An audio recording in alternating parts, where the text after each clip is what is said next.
I've always been curious about the Yamaha RGZ after owning a few Yamaha RGXs. And when I got this one, the specs were very similar to other RGXs in the past.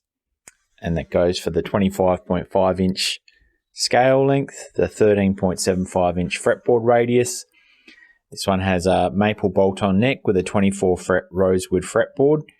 Interesting thing about this fretboard is that it extends past the 24th fret quite a bit, like maybe a centimetre. It has the Yamaha all-access neck joint. It has dot inlays, and the pickups are the same as the Yamaha MG3R that I reviewed previously. So ceramic bridge pickup, 8.04 k ohm, and there's a core split, so I can go down to 4.02 k ohm. The Focus SS1 Alnico V, 6.42 k ohm in the middle, and the neck Focus SS1 Alnico V. The difference with these pickups is they actually are hum cancelling when you combine the bridge and the middle, and also when you combine the middle of the neck. So I think this configuration works better than it worked in the Yamaha MG3R. Has the 5-way switch with the coil split. And for this review, I've strung it up with my favourite Ernie Ball hybrid Slinkies 9-46. In terms of the fretboard, has a wide nut, which is very comfortable. So E to E spacing of 38 millimeters, a nut width of 42 millimeters. At the neck, the first fret is a tiny bit thicker than most RGX necks, so it feels a bit more stratty, so 20 millimeters at the first fret, and then at the 12th it's 22 millimeters. The body thickness is weird because it's a carved top, and it also has front and rear cutaways. At its thinnest, it's 40 millimeters, and then it goes right up to 50 millimeters in the middle, so quite a chunky body in the middle there. But you'll be able to see later on how they've routed out for the tremolo, and quite a bit of that thickness, I think, is due to accommodating the tremolo.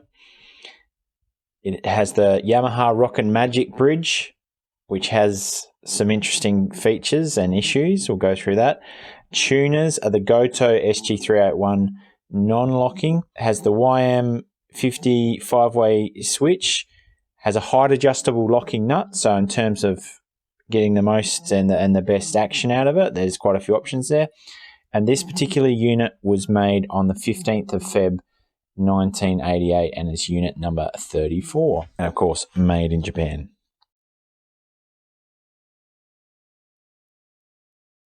Once again, I've used Bill Alston's website to get the most accurate information. Now, there's 3 different types of RGZ in this year range. So there's a 1, a 2, and a 3, and the smaller the number, the better the spec is. And the major difference between a 1 and a 2 is things like binding on the neck, and the body was a very particular type on the RGZ-1, so it had 2 layers of maple, 2 layers of mahogany, whereas mine's a basswood body, and you can see on the back it's the 3-piece body, so they just sort of chucked it together. The frets on mine are jumbo frets, and then they had special Dunlop frets on the RGZ-1. Hardware was black for both. Both had the Rockin' Magic Pro tremolo, and the pickups were different, so the single coils were Alnico 2 on the RGZ-1, and then it had an Alnico V in the bridge. And in terms of controls, they were very much the same, but it had 2 tone knobs on the RGZ-1.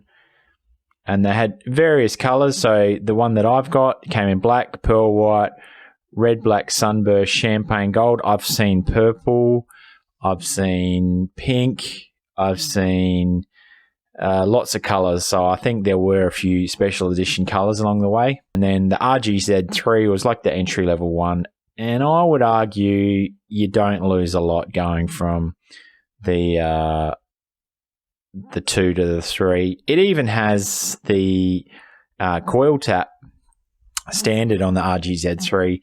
And because of the footprint of the tremel on the RGZ-3 in this picture, it's much more analogous to a Floyd Rose, so you don't have any problems retrofitting the bridge.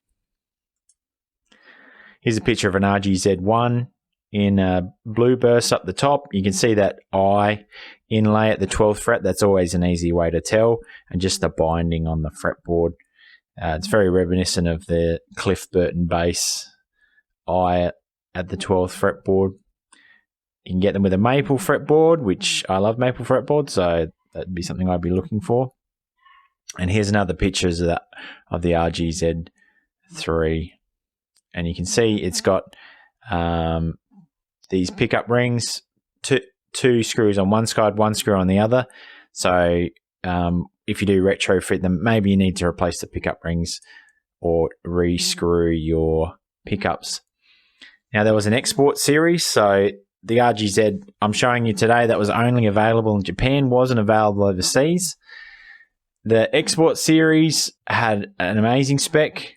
So the custom spec was a lightweight ash body, carved top once again, maple and mahogany through neck. So it doesn't really have an all access neck because it's a through neck. It's got a neck very reminiscent of the Yamaha 1200 series, so from the early 80s. They had active pickups with coil splits, same radius, same scale length, same nut, bound ebony fretboard. This had the RM Pro 2 bridge, so it's still, you still put the strings through the back, but it's got a much more conventional footprint. One volume, one tone. It has a mid boost switch and a mini toggle for a direct out, so like a blower switch, and it had a coil split, and it came in black, pearl white, red, and purple pearl. And they are quite cheap. Like, people don't understand what good quality instruments these were. So as you can see in this article, you pick one up for £260. Like, I've seen them go for $500, you know, up to $800 in auctions in the last 12 months. There was an RGZ standard, so there was slightly lower spec, passive pickups, still same quality neck and but just a bolt-on construction. And then later on down the track, it developed into the blue Saraceno model. So they originally came with active Yamaha pickups. Same scale length, same radius, but 22 fret neck. And the jumbo frets had the TRS Pro bridge, which is really, you know, an entry-level bridge that around the same time with Ibanez and Jackson. One volume, three-way switch, so no fancy switching on it, and green plaid with green dot inlays. And I have seen a red metallic version of this. I haven't seen a black one, but I see the green plaid one pop up probably, you know, 3 or 4 times a year, and they usually sell for good, man. They usually sell for $1,000 up to $1,500. Now, when this was out in '92, there was various other versions of it, and the 621P is almost the same as a Yamaha YG. You know, from the pickups, from the bridge, from the neck access joint, from the headstock, from the no scalloping on the fretboard, very similar. And there was a reverse headstock model as well. So the Dash R, and then there was an entry-level variants, and they had the 20, and the entry-level variants, they had the 22 fret neck, and then the 321 had the 24 fret neck. So it was a long production run, and there's lots of different specs available, and you can usually pick these up for a bargain just because of how little is known about them.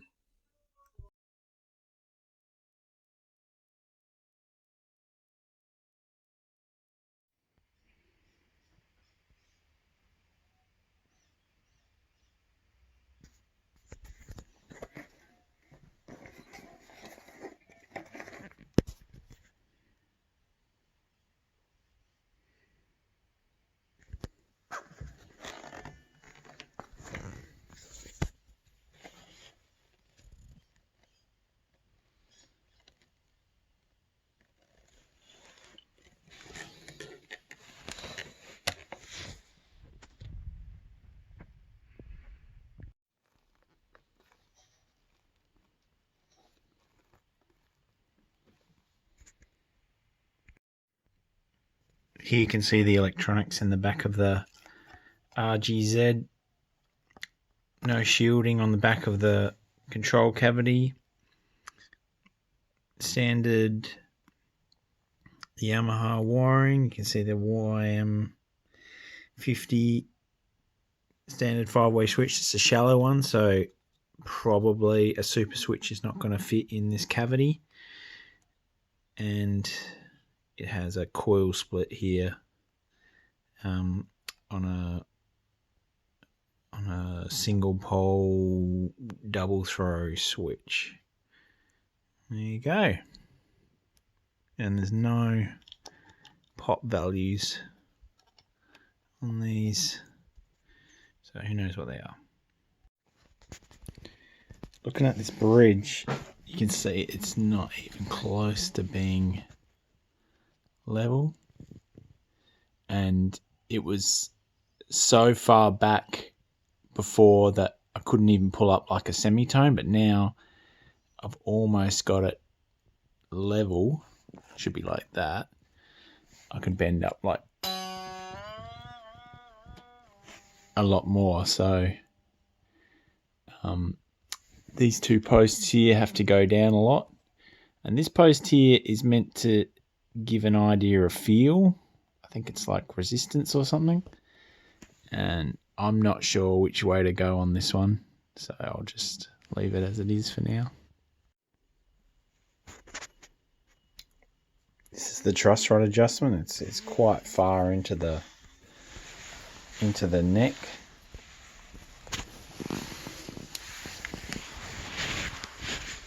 This Allen key will never reach it.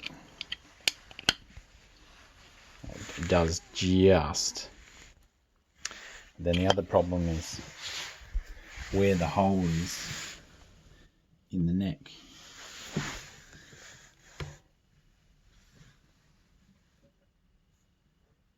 The neck hole is really low, and then the hole in the truss rod hole is quite high.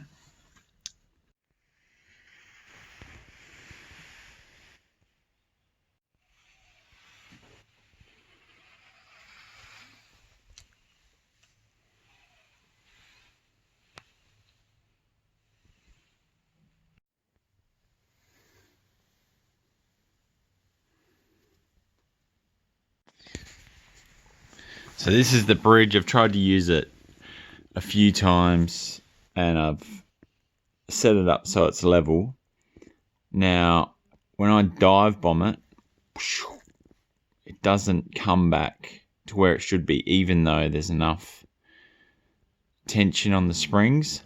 And also when I pull up, it doesn't come back to where it should. So I think there's something in the bearing here which is causing some issues for tuning and won't make it return. This little thumb wheel here, it dictates how much upbending you can do. I've got it backed all the way off at the moment, but yeah, it's still not returning to pitch. Okay, here's the bridge out of the body. You see there's quite a massive hole there, but if you did want to replace this bridge, you just have to fill in those post holes, and then you'd probably have to mount some long Floyd studs in there to get it to fit flush with the body. Now the surfaces on the bridge look all right, and inside there, inside that hole, there's a needle bearing in there which determines how well this thing goes up and down. There's a bit of material stuck in there, so I'm going to clean that out. Next thing is these studs. So they're pretty loose in the slot, so if I put some tape in there, maybe that'll stop some of the lateral movement, because they shouldn't be able to come in and out so easy. And then some tape around here so there's no movement of the stud in the mounting hole. This up this adjustment for the up pitch is very interesting. I can't even see how it affects things, how it comes out of the body. I can already see a problem with this design. So let's say this bridge is lowered all the way down. That means there's a gap here and here, either side of the thing for it to move, and there's nothing for it to press against. So it sort of needs some reinforcement from underneath to stop the front lip of the bridge, and everything hangs off this knife edge component here, which you can hear is like sticking at the moment. And so it's very important that this whole piece remains stuck down. But the only way to do that would be to put some sort of shim under the bridge so it had something to grab onto and at the appropriate height. So you need to put like a thin piece of wood or something under there, and that would help hopefully cancel out some of this movement. And you can see there's a gap at the top of this thing, so not only can it move up and down, but it can move side to side. So let's say we're trying to find a replacement for this bridge. The difference between the post studs and the saddles between 7 to 10 millimeter. Now on a regular Floyd Rose, the difference is about minus 5 millimeters. So wherever these holes are in the body, the normal bridge would be 10 millimeters back, but this one would actually have to be to be in the same position. This one would actually have to be minus, have to be 5 millimeters back the other way. So you can see how this doesn't fit in the hole, and then once you filled that, you'd need to have the mounting studs. You look at the height of these things, it could probably only go into the body probably about 10 millimeter. So there'd be a 10 millimeter outhang. So you'd be routing this entire thing out, and then these things, they could only go into the body about 10 millimeters. Here's a Goto G1996T. It's almost an exact fit for the footprint, except for the length. But yeah, once again, the posts have to be minus 5 to 7 mils. So wherever the post is, so normally the normal bridge, if it was the exact same as Yamaha, would sit like this. But because the posts are 5 millimeters the other way, the post would have to be up here. So hopefully that gives people some ideas. I'd probably recommend putting an entire block of wood in here, and then and doing a traditional Floyd mount with, and having some more material to work with. Now, even if we did put that in here, what does that mean for movement? It's probably got the block is contacting the body, with a very slight movement. So there would need to be some routing happening in here. In terms of up, there also need to be some routing to enable up to happen. So does a RGZ and a YG fit exactly? Well, they do on 3 holes. So you can see 1, 2, 3 of these holes are in the exact same place. But the last hole, on this one it's slanted, and on this one it's straight. And then the other thing to think about as well is this neck has a fretboard overhang. So let's assume that these holes and these holes line up. We'll have to put a new hole over here. But then we've got this fretboard overhang, which doesn't really serve any purpose on the, if we put this on the YG.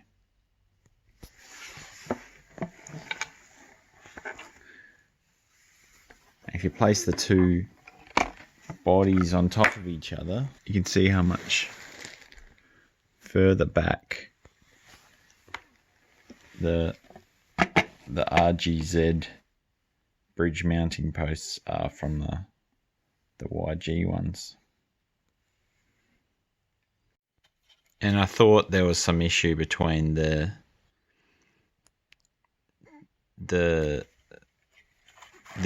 part of the bridge and the metal bit, but if you look in the gap, you can see that there's no contact between those areas. So the entire issue for the bridge is in this needle bearing. And I had a go at it with the drill, and I didn't even make a dent on it. So it must be a press bearing, just like heated up and smacked in there. So yeah, no way to repair it, unfortunately. Now, if I wanted this bridge to be able to return to pitch, I'd have to set it up so it was like this, because this is the only place where it has free movement. If I put it here, it's hitting the limit. Put it here, I hit that sticky spot in the action. And even after using WD-40 and contact cleaner, nothing is making this bit move, so it just gets stuck there every time.